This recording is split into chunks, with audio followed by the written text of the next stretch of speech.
You have to remember, Taylor Swift is very media savvy. Blake Lively has an army of PR people helping her out.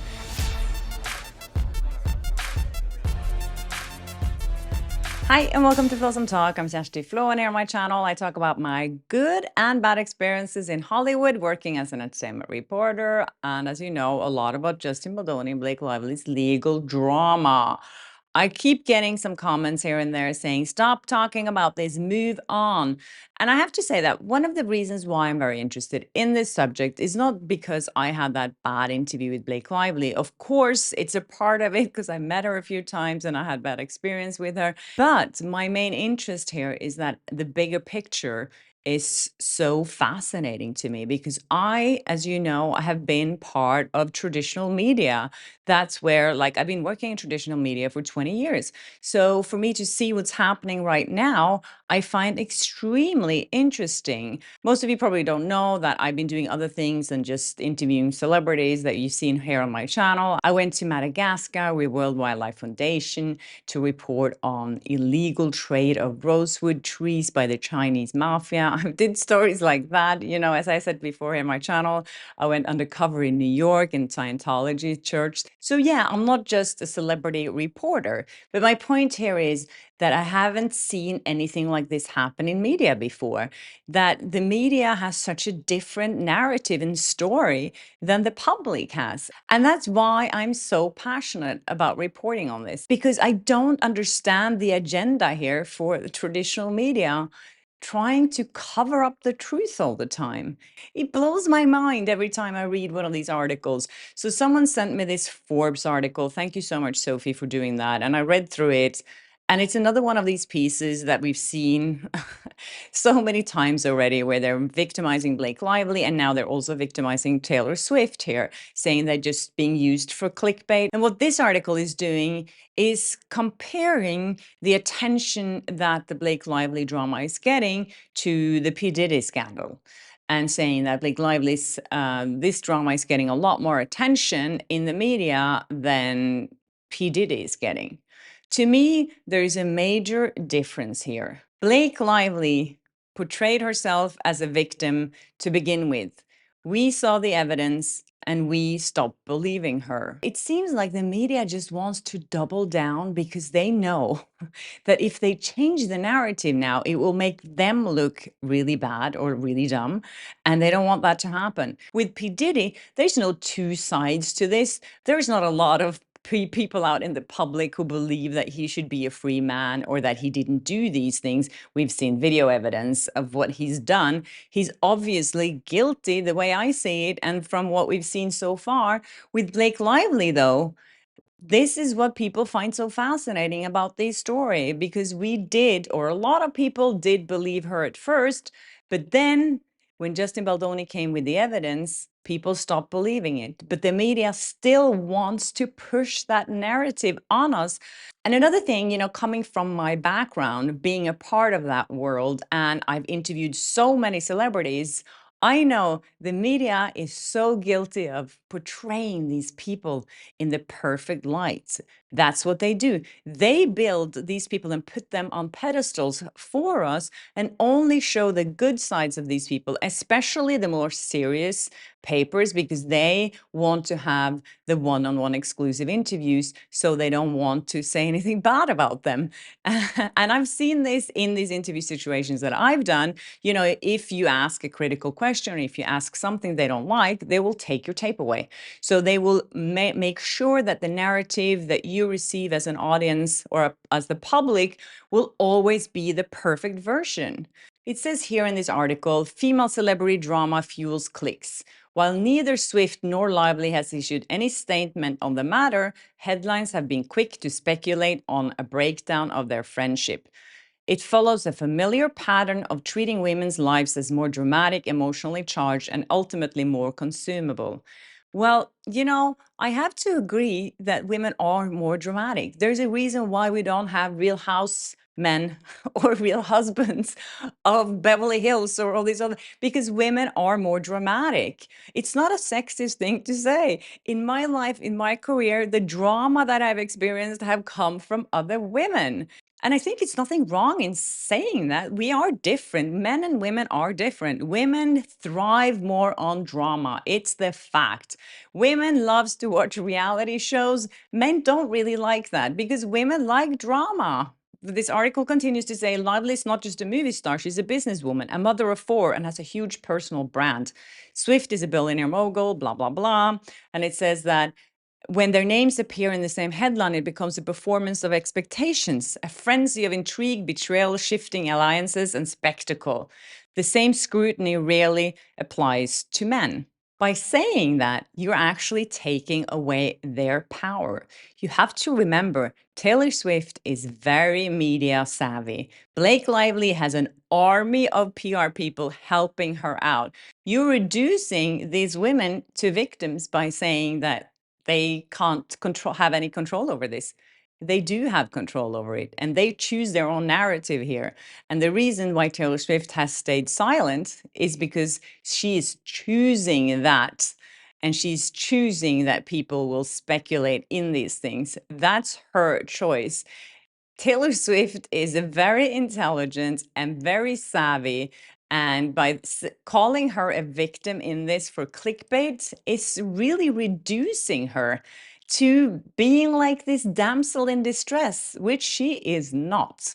Another thing that this article is not mentioning, that none of these articles are ever mentioning, is the fact that what happens to a man if he is innocent, if he's proven innocent of these allegations. They never, ever mention that. And they're saying that men often face fewer consequences, which is not really true. Look at Will Smith.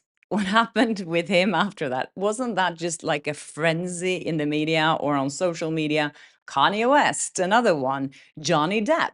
He lost his career over what happened with Amber Heard. Although we all saw Amber Heard lying in court several times, it was impossible for Johnny Depp to get back on top after that. And he's still struggling, as you know. What the media is doing here is erasing our intelligence and Blake and Taylor's intelligence, saying that they're just victims, they have no control over this. And we, as creators, or you, as the public, are just being drawn to clickbait, and you can't make up your own mind of what you think is the truth or not. They always blame it on misogyny. And that's what really fumes me by reading these articles, because that is exactly what they are doing themselves. Like I said, they are reducing women to victims. Another thing is that these women are also benefiting from drama and feuds in the public. Sometimes they use them, they make them up as part of their PR strategy. They will make up things, they will create extra drama around things to sell more products or to sell their movie or to sell their music. And as we know, Blake Lively just released her new mist. She wants to sell your products in the middle of all of this. And maybe, you know, her mist got more attention because of all of this drama. Maybe more people were interested in it. We don't know that yet. But it's very cynical. This article in the Forbes is suggesting that women should not take any accountability for their actions. She's saying here that while moments like this are packaged as juicy celebrity entertainment, the reality is that they have broad cultural consequence. In a world of viral narratives and algorithm-driven outrage, the way these stories are framed can shape who gets believed, whose reputations are tarnished, and who, in the long term, will feel safe speaking up. Again, forgetting what will happen if someone is falsely accused. The reason why this case has gotten so much attention is because people believe Blake Lively at first. I remember when that article dropped in the New York Times, there was a frenzy online and the media picked it up instantly and everyone was like, oh my God, poor Blake Lively. This sounds so horrible, what she's been going through. I know a lot of the creators on YouTube were supporting her at first. But then Justin Baldoni came with receipts and things changed. Because we could, as women as well, look at the facts and say, you know, I don't believe her side of this because she doesn't have any evidence to back it up. And you also have to remember who started this. Blake Lively wanted this to be public. She wanted all of this information out there, not only through a complaint in a California Civil Rights Department, she also wanted it in the New York Times for everyone to read what creep she thought Justin Baldoni was, that everyone should know that he is a horrible human being who did this to her. I feel like the media just has to double down here because they did put themselves on Blake Lively's side first, and now it's kind of too late for them to turn on that. Is it just because she's a beautiful, powerful woman in Hollywood that the media really, really want her to be right? Or is it because they don't want to lose out on the opportunity of getting an exclusive interview with her when everything is over? Anyway, enough of that rant. I want to talk about other things here too. So there's an talking about this actually. This is very relatable. There's an article in Harper's Bazaar where Blake Lively is interviewed about her new scent. There's an entire article about it. Talking about being a victim and trying to sell people your products at the same time, especially I think because what she's selling is a scent. And as you remember in that lawsuit, that's one of the things that she accused Baldoni of saying to her that made her feel really uncomfortable when he said that she smelled good. So now that she wants to sell a scent to smell good, and all she talks about is her smell and how important all these things are. Oh my God. And I read this interview. It's so ridiculous. I'm going to read a couple of quotes so you know what I mean here. Also, this is just selling us BS. I worked for Women's Magazine. I was actually a beauty editor of a magazine back in the day. So I know how these things work. And this is just so ridiculous. And it should have had a label on top saying, this is pure advertisement, because that's exactly what it is. There's no other questions to Blake Lively than about her new scent that she wants to sell.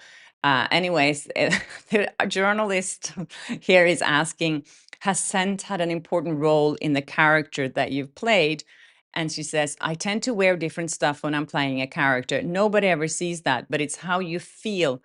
When I played Adeline, I had more classic, dedicated, delicate scent. When I played someone like Emily in Another Simple Favor, it has a bit more punch to it, more of that peppercorn woodsiness. She doesn't talk about what she smelled like in It Ends With Us.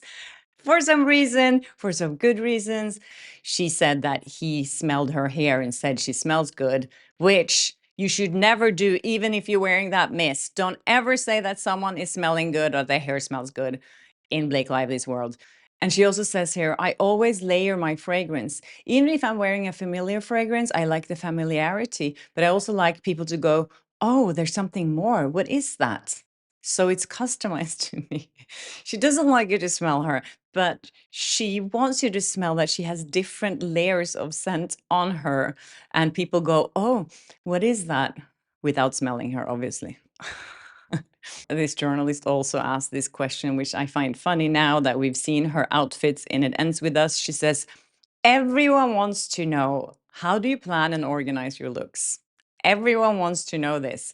And she says, I do a fitting and try a bunch of different outfits. And then I think, okay, well, how can I tell a bit of a story with these outfits? Because I like to have some sort of consistency or a narrative. Just hearing her talk about these things now makes us all think about how she just took over wardrobe, obviously, and It Ends With Us. Yeah, those outfits in It Ends With Us did not look good. Maybe they smell good, though. Talking about that, Page Six also picked up this story, but they wanting to try to sell the products that Blake Lively mentioned in the Harper's Bazaar article, because she was asked if she likes any drugstore products, and she's like, yeah, I like this lip gloss and whatever it was. And then Page Six picks that up and creates an article around these products Blake Lively like, and if you click and buy them, they might get an affiliated commission, it says here.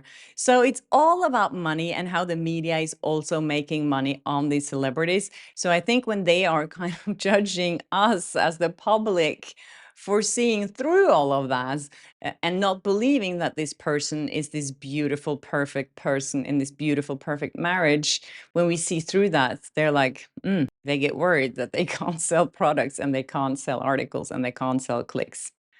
Anyways, that's it for me today, you guys. I hope you enjoyed this episode. And yeah, if you haven't subscribed yet, please do and hit the notification bell so you don't miss an episode of Flawsome Talk. And I'll see you in my next one.